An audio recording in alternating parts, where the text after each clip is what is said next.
Hello students, welcome to EPG Pathshala. I am Dr. Vishal from Maharaja Agarsian University, Badi, Himachal Pradesh.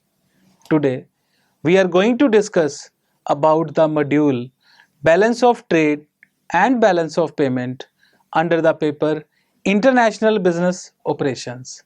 Students, after completing this module, you will be able to understand the meaning and concept of balance of trade, understand the meaning and concept of balance of payment, know about the current account transactions, understand the capital account transactions, and know about the factors affecting components of balance of payment. Foreign trade refers to a country's trade with other countries.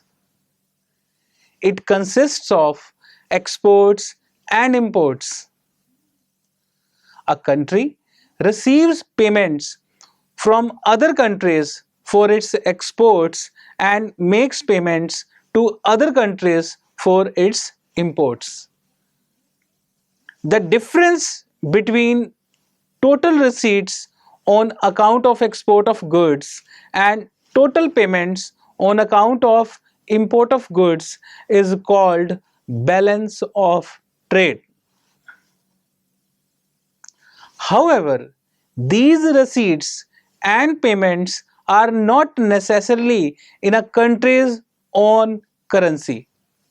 Besides, receipts and payment on account of trade of goods, some other receipts and payment also take place between countries. So, in this particular module, we will deeply study the meaning and importance of balance of trade and balance of payment. Students, let's discuss now the meaning and concept of balance of trade. The balance of trade or the net exports is the difference between the monetary value of exports and imports of output in an economy over a certain period of time.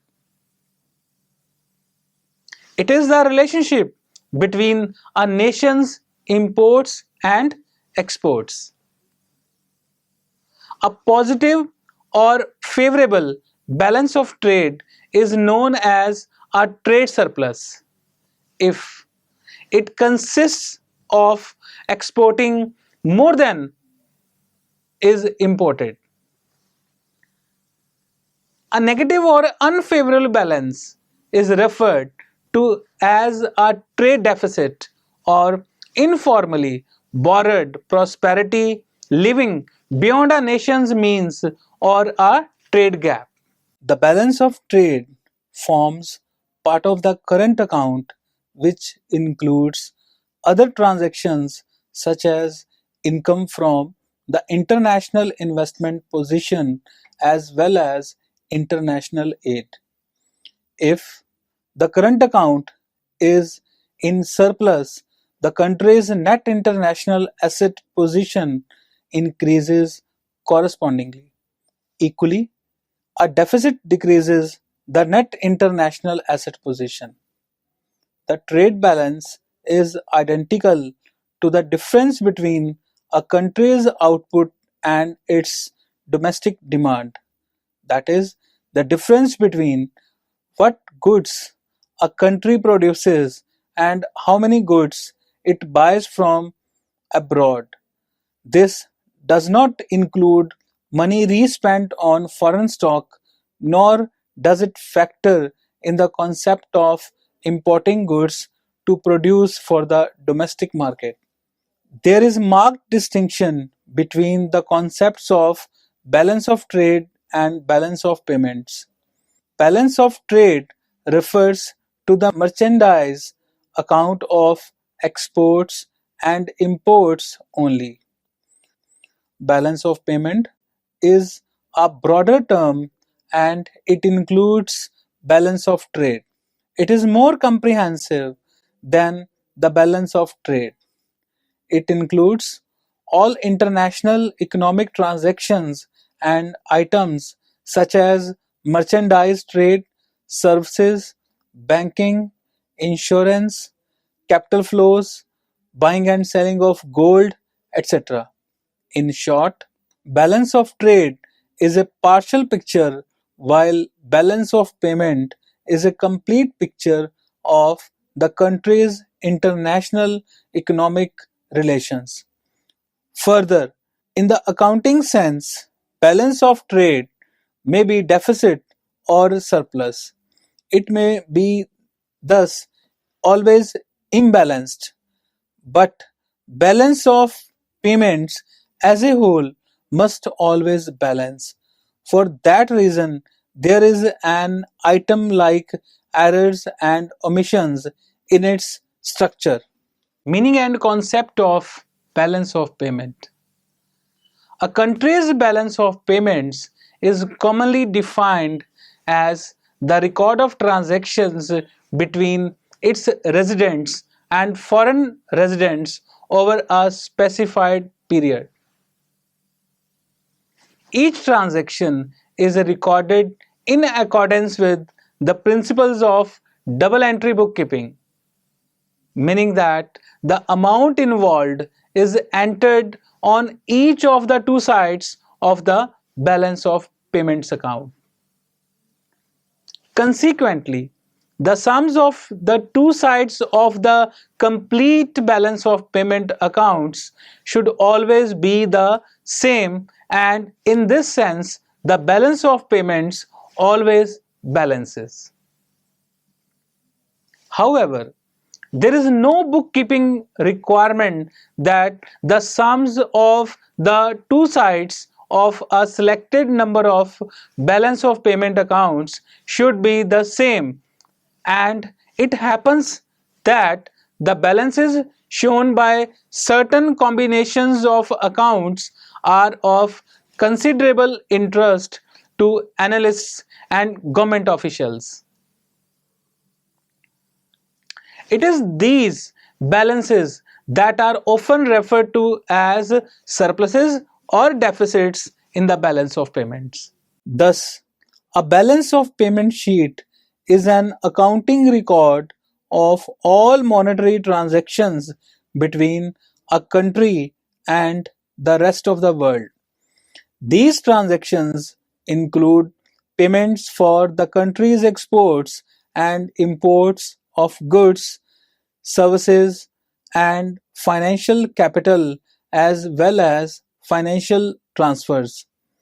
The BOP summarizes international transactions for a specific period, usually a year, and is prepared in a single currency, typically the domestic currency for the country concerned.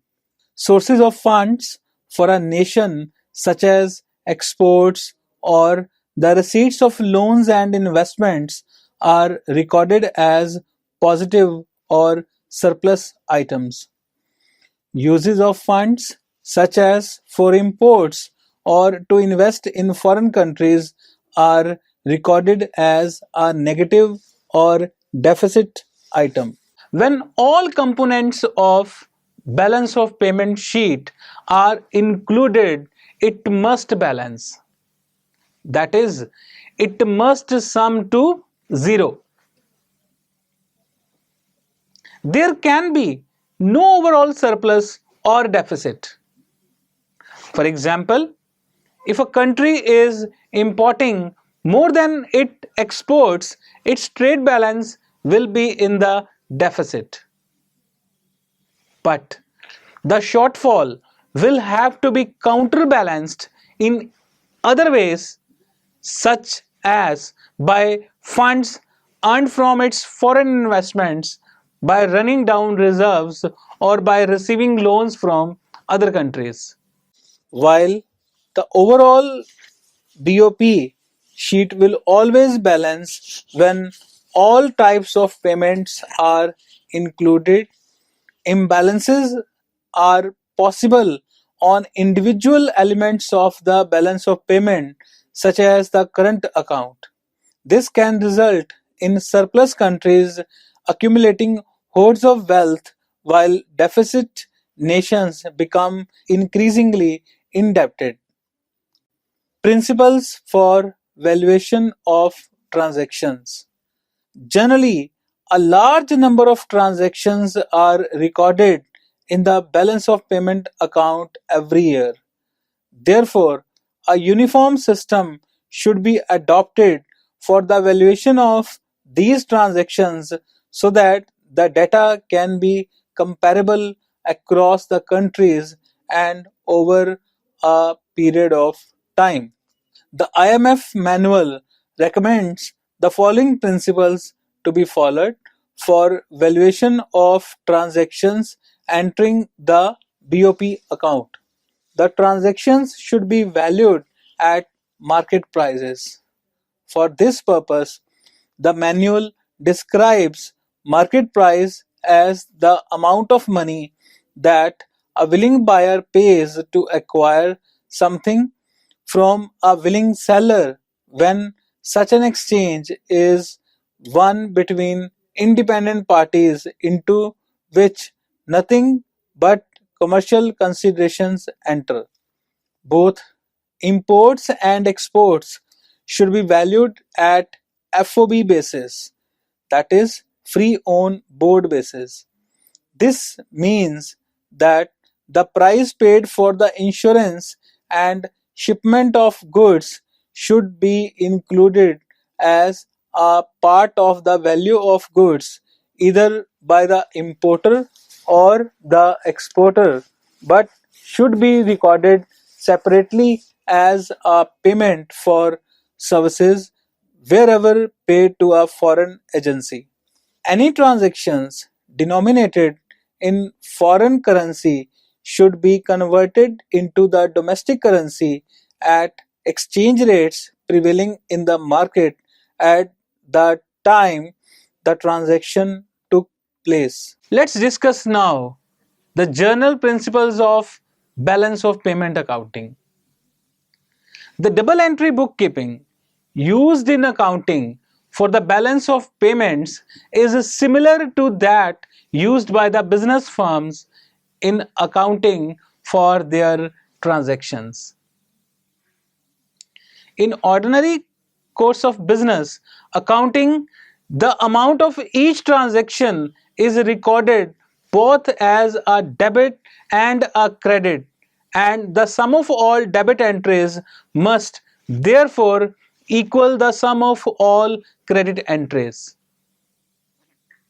Furthermore, in business accounting, it is recognized that the total value of the assets employed by the firm must be equal to the total value of the claims against those assets, that is, all the assets belong to someone. As, as is well known, the claims against the assets are called the liabilities of the firm.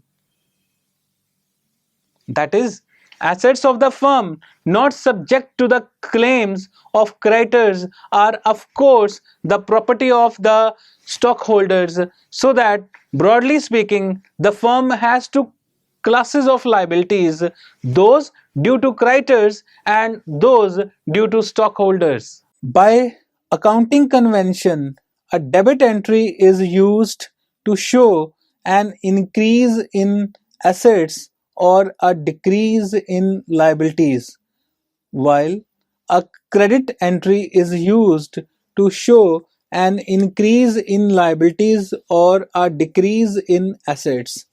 Since a debit entry is always accompanied by a credit entry, it follows that the value of total assets on the books of a going concern is always equal to the value of total liabilities, including the claims of stockholders.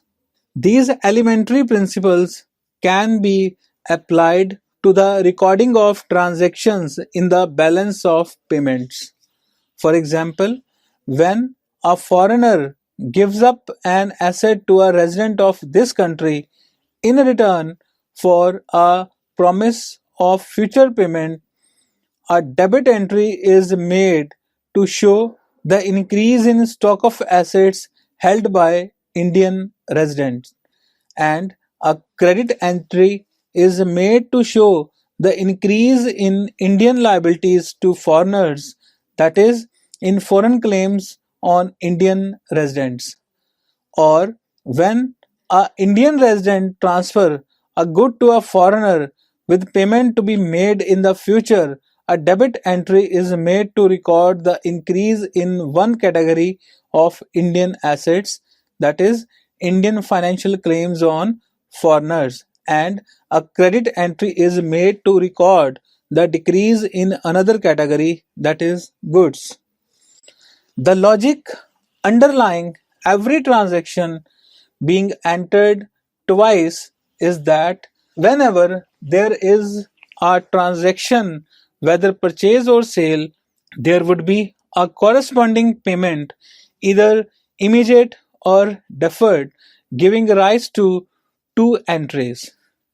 Actually, there is a clear rule for determining the side of a BOP account on which particular transaction should be entered.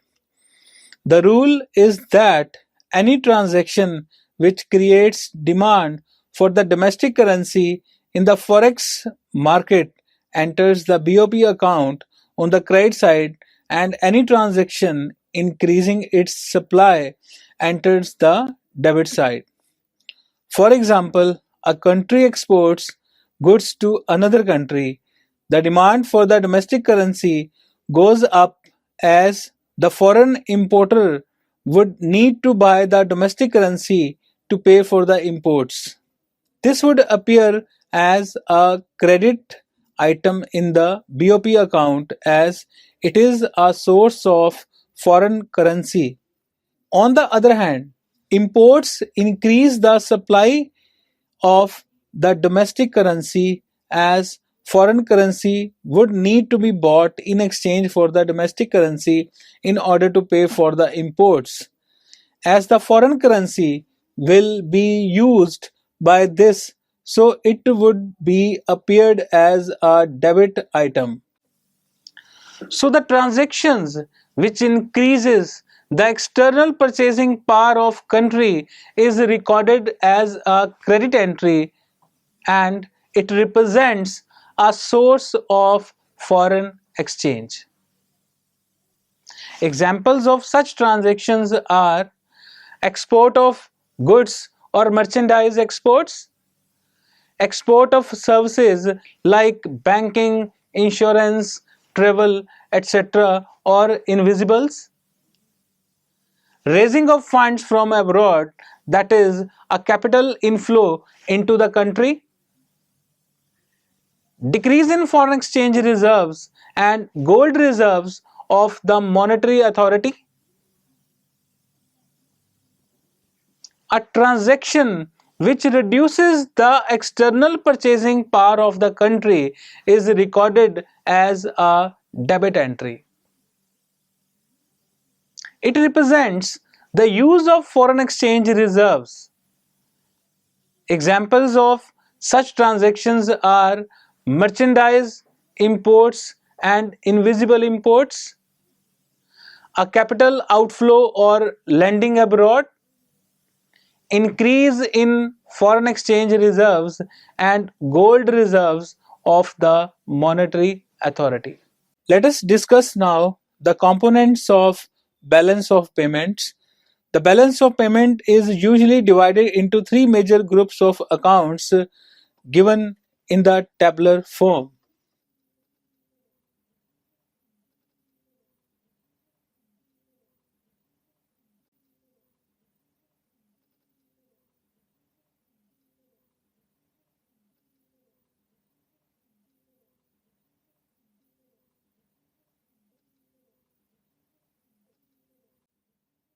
Current account.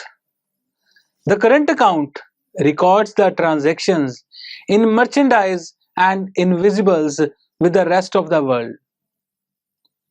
Merchandise covers exports and imports of all movable goods, where the ownership of goods changes from residents to non-residents and vice versa. Therefore, current account captures the effect of trade link between the economy and rest of the world.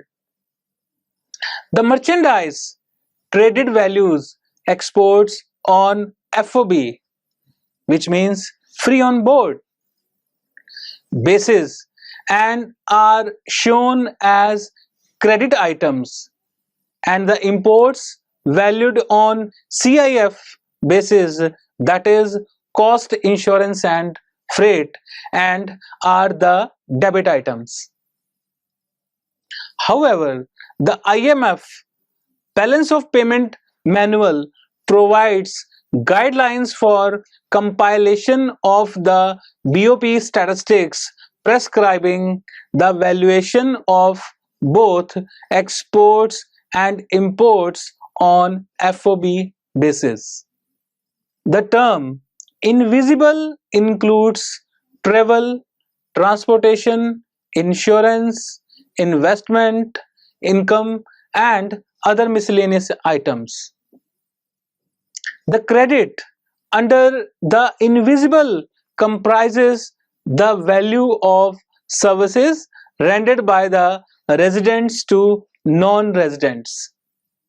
The income earned by residents on ownership of financial assets, that is investment income, use of non-financial assets, that is property income, and other receipts in cash or kind without a quid pro quo, that is transfer payments, are all recorded as credits. Similar remittance made by residents to non-residents are recorded as debits. Let us start from the current account. GNIA implies government not included elsewhere. A credit entry of the GNIA includes items like funds received from a foreign government for the maintenance of their embassy, consulates, etc. in India. Under the heading Miscellaneous, payment to foreign technical consultant for professional services rendered by him will appear as a debit item. A transfer also includes official and private.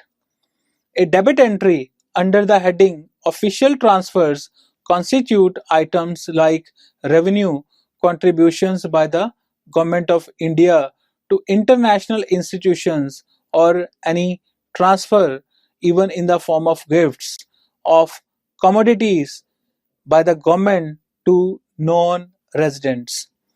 Private transfers include items like cash remittance by non-resident Indians for their family maintenance in India. Capital account. In the case of the capital account, an increase or decrease in the country's foreign financial assets are debit or credit, whereas any increase or decrease in the country's foreign financial liabilities are credits or debit. All transactions of financial nature are entered in the capital account of the balance of payment statement. The transactions under this heading are classified into 5 heads, that is, foreign investment, loans, banking capital, rupee debt services, and other capital. Capital account. Any investment made by foreign residents, may be individual, companies, financial institutions, or even a foreign government, in the acquisition of physical assets in India is a foreign direct investment. It is depicted by an inflow of foreign capital and is a credit item in the BOP statement.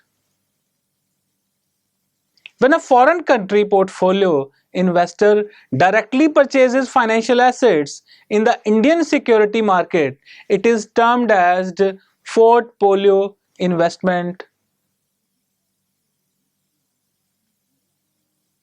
Loans includes concessional loans received by the government or public sector bodies, long-term and medium-term borrowings from the commercial capital market in the form of loans, bond issues, etc., and short-term credits.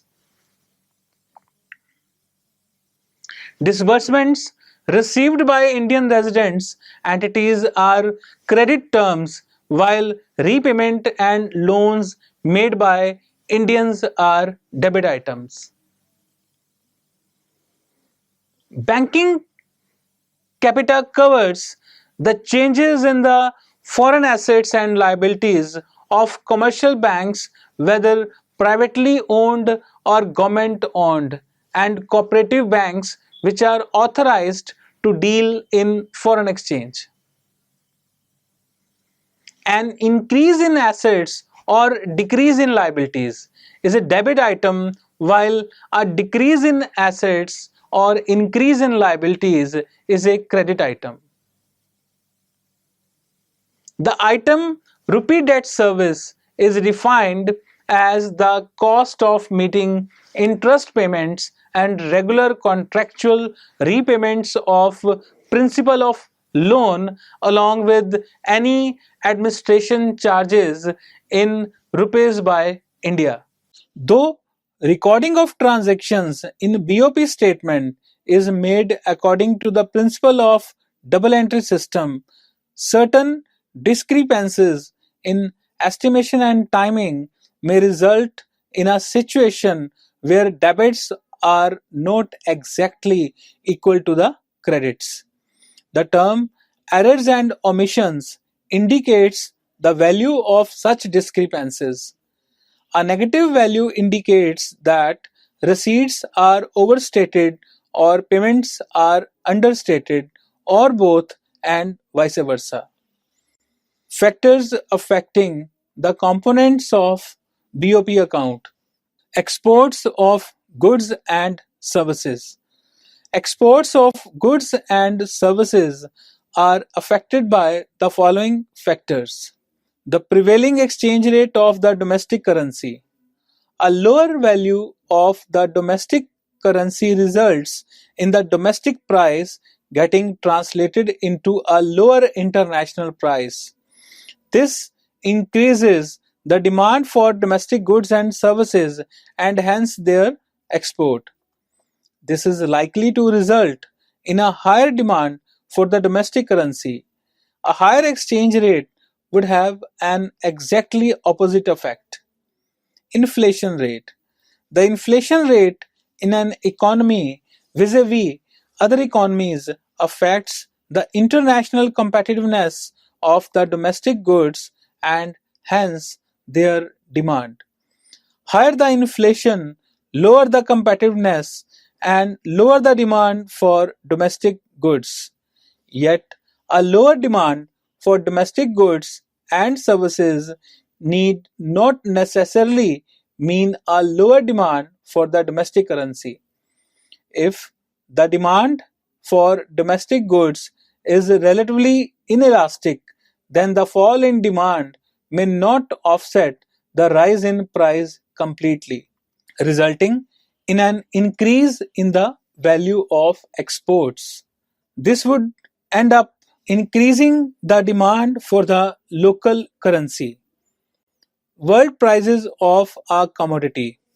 If the price of a commodity increases in the world market, the value of exports for that particular product shows a corresponding increase.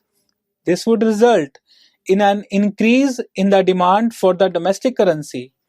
A fall in the demand for domestic currency would be experienced in case of a reduction in the international price of a commodity. Incomes of foreigners. There is a positive correlation between the incomes of the residents of an economy to which the domestic goods are exported and exports. Hence, other things remaining the same, an increase in the standard of living or an increase in the incomes of the residents of such an economy will result in an increase in the exports of the domestic economy. Once again, this would increase the demand for the local currency.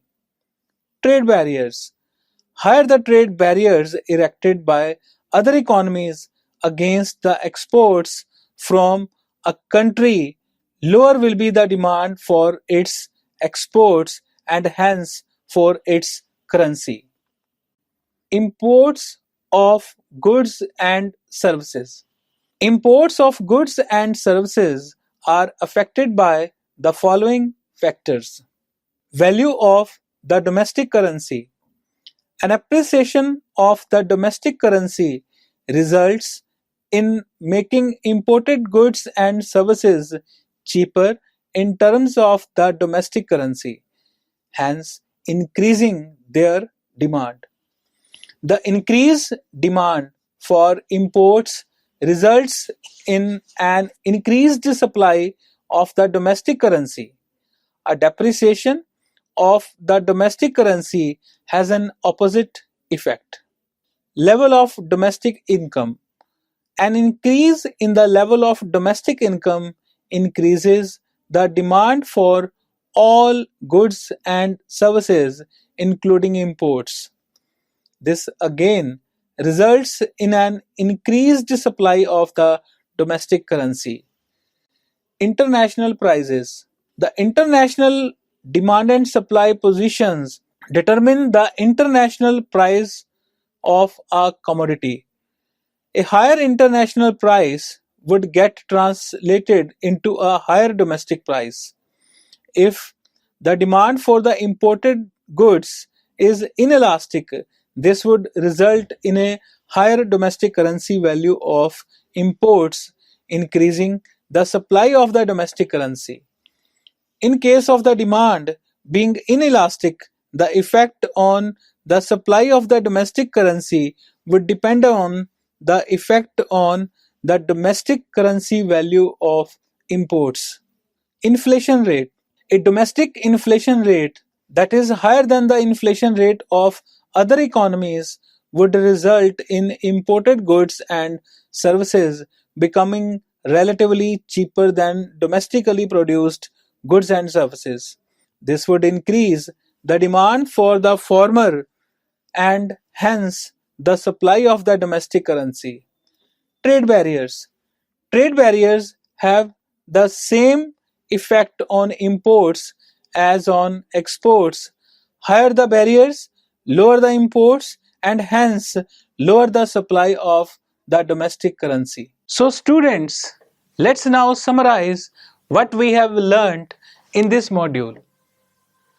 Balance of payment sheet is an accounting record of all monetary transactions between a country and rest of the world.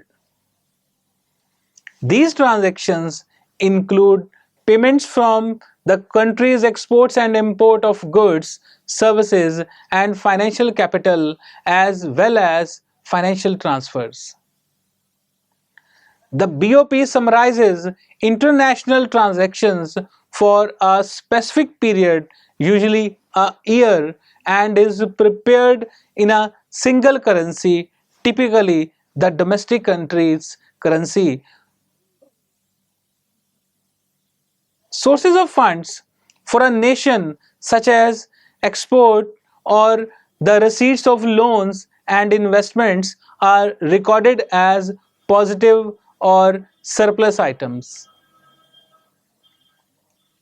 Uses of funds, such as for imports or to invest in foreign countries, are recorded as negative or deficit items.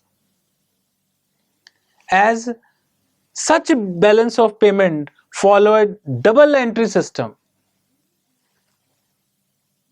The credit balance shows the receipts of foreign exchange from abroad, whereas the debit balance shows payments.